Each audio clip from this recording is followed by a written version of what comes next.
All right, let's do a little check-in from the shop. So, I've been working on new stuff and I really haven't touched the Mercedes. Quick update on the Mercedes, I guess. So, I put a allegedly known good fuel distributor unit on here. Idles poorly. It's got only about 6 to 7 inches of vacuum. It's got good 150 to 160 psi compression across all 8 cylinders. So I'm not sure. I smoke tested the intake manifold, seemed to be okay, but I'll get back on that project pretty soon because got my UTV that was kind of taking up this space. That's done. I'll show that in another video because I just got that ready. Bought this Cushman 1600, which is basically Coyote K9 or Coyote Micron 2400. A lot of blown up. Transmission was all blown on it. So I rebuilt the trans T-case. Put some Chinese clutches on and now I'm waiting for a new belt. But do a separate video on that, detailing it through. Main thing is this tractor. So I used to have a two-wheel drive John Deere 210C 1990 model. Two-wheel drive, no PTO. Fantastic as a skip loader for moving materials on a hard dry packed ground, but that is not the case here, so it's very difficult. So did some horse trading, some selling, some buying, and what we got here is a 1980 long 560 DT. DT stands for this auxiliary. It's got a 4x.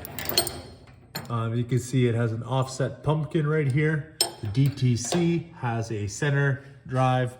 So this is kind of like an automotive style front axle. Most tractors have a center drive. So this one's got smaller front hubs because all the reduction is happening in that big big gear in there. So now, like I said, 1980 long 560 DT. It's got a 3.1 liter 4-cylinder diesel engine.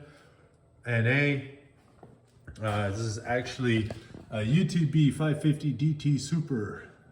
Made by Universal Tractor in Brasov, Romania. Unknown hours. It's got a loader on it. Nobody's been taking care of it, so all the bushings are gone, obviously. I'll be converting this to skid steer quick attach.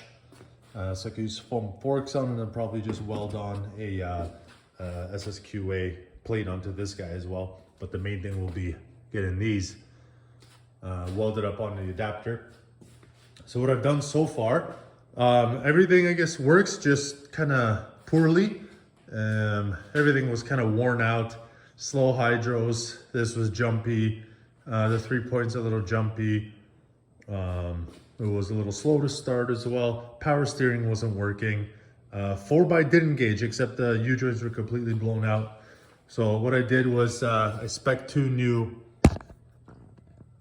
let's see if you can see there, oil light bearings. So that's a bronze oil impregnated bushing with a 1 1/4 2 3/8 OD 1/8 inch thick shims. So you pull off this loader here, you could get that. So now this front axle is nice and tight. Before it would, pivot around the center pin a lot. Hydraulic cylinder, I guess. What else we're doing here? So the mechanical pump's been bypassed for a long time. It's got an electric facet pump. I just put on 2 new Wix fuel filters. So they've been difficult to get to with the loader and everything. No other leaks, engine doesn't leak or anything. So 2 new filters here. I'm gonna reinstate the pre-glow system. Right now it's all capped off. I'll be hard mounting this line because somebody just let it over here. I'm gonna go through all the hydraulic hoses here because they're kind of routed poorly over the exhaust and whatnot. Brakes work, everything. We'll clean up some of this. So it's got a nice 10 GPM, 1000 RPM here with a 5.4. It's got a 5.4 near 1000 RPM. I think it's 1000 RPM. Output shaft on this one. This shaft seal is leaking here, but anyway, so that's for the loader. That's pretty good. Just got to clean up the hosing a little bit. It needs a new tachometer drive cable, so that's a part. So tach cable goes in here. So there's your stamp as well, 55 horsepower, 2400 peak RPM. What's nice is, it should be here, but 540 PTO speed occurs about 1850 RPM or so. So, you know, that's a nice low RPM for a 3.1 liter. Should give good fuel economy. So like I said, this is a DT, which uses an auxiliary drive off the transmission here. It uses a drive shaft to drive this automotive style front end, you know, with the big tulip joints, Johnny joints in there. It's pretty cool. It's got a little pivot action. It has a 120 volt block here. I don't know if maybe this has a little pump in it as well. If not, but that's gonna get cleaned up. Hydraulic hoses, they've just been laying on top of the exhaust. So that's terrible. U-joints. Let's see what else here. Hold on, I'll get to the U-joints in a second. New input seal. I'll be putting a new input seal here.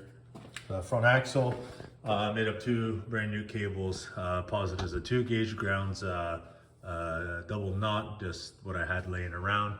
It did come with a brand new battery, so that is awesome. I'm always scarce of batteries. Clutch works, who knows how many hours, but at some point eventually I'll be splitting the tractor and replacing it, because why not? Right now it just needs a new bushing for the clutch pivot, so I got that on order. You know, just a little loose, not terrible, but you know, it's a $2 bushing, might as well. This is all pretty good here. It does engage the auxiliary drive unit for the front drive shaft, so I'll show you what that looks like. PTO and the 3-point does work. Tires holding air, so that's good. Oh, before we get to the power steering as well. So here are the pumps. This is the power steering pump. This is the main hydraulic pump for the system. It's got like a hardline, a factory hardline that usually is on it. It's got a little crack in there, so I'm going to replace that. At some point it has been repaired. As this is that main hydro line right there, and usually that's a single piece running from the pump all the way back here. It's got a -6 JAC fitting welded to it. That one seems pretty good. So all I'm gonna do on this pump here is take this off. So normally it's like a flat face, O-ring face that mounts on there. Here's the old line. Take that pump apart and drill and tap it for 3/8 MPT. I'll do some regular hydraulic line to connect the main hydros. And power steering pump, I'll show you what's going on with the steering as well. So I ended up rebuilding all the cylinder in here. The seals, I did kind of make my own homemade seal back here with a stack up of washers and O-rings. It's 3 cylinders here, so it's got a control. It's got a little control rod in here. So when you're steering and you're moving the drag link forward and back, the drag link will actually touch this control rod here forward and backwards, and that's what will send hydraulic fluid. You know, there's a little joint here that's bolted, and this will actually go up to the front axle over here to move it along. So we'll see if it works. It should work. I got pressure, I got flow in the system. This O-ring back here in that inner piston, so there's like essentially 3 cylinders in here total, 1 piston, 2 cylinders. That was all blown out, and this control rod was not the best as well. Also, you know, all these tie rod ends, they're absolutely blown out completely. So I bought some generic M14s. I'll just cut these and weld them off, because you know they've already been cut and welded at some point, so joints have probably messed up the threads. Here's the drive shaft for it. So I already blew out the U-joints from there. They were completely gone. They were gone for so long that you could see there's a diameter change in that drive shaft. They're really oddball size. They're 33 mil by 88. 30 mil by 88. So 30 mil on the bearing cap and 88 mil long. I got some coming out of AliExpress from China, because the only other ones I've been able to find, you know, I'd like to buy some nice quality units, but about 50 to 75 bucks a piece, and they have no other information on them, so I figured they're also probably reproduction ones from China.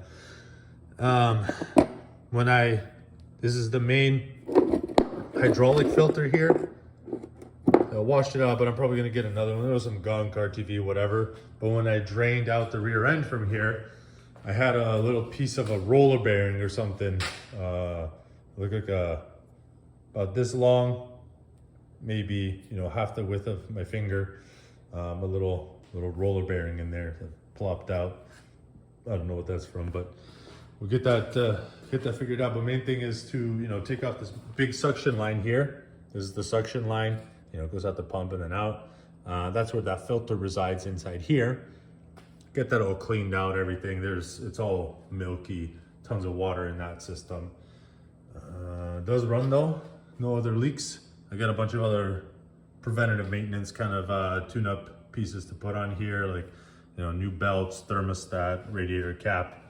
For the air filter on this one, this is a proprietary element that's 65 bucks. So probably what I'm gonna do is just do like a rubber that goes down with a fleet guard, some type of like a 3550 filter or something. Got the hood for it, so that hood will go on here nicely. And the last thing is, after this SSQA project, I'll be tackling all these bushings in here because, you know, they're all blown out and crappy, so this loader's all over the place. It's not bolted down. We got to bolt it down, make a new cross brace that will go in here, and probably make up a new harness so I can run some good LEDs front and back, auxiliary floodlights. Mechanics first though, get the mechanics done and we'll go from there. So previous owner said the diesel tank was really dirty, so it's got like 3 filters. It's got this pre-filter, it's got the pre-filter on the facet pump, then it has your actual 2 Wix filters here and here. Those Wix filters were in fact dirty, obviously this one being the primary even more so. So I expect it to run pretty good now with new filters. Starting should be a little bit better too. I think the compression's okay. It really doesn't have too much blue smoke, just a little bit. But it's pretty good. Looking forward to getting this one done. Hopefully get it out of here in about a week or 2, depending on parts and time availability. And get to some farming work with this thing. Thanks for watching.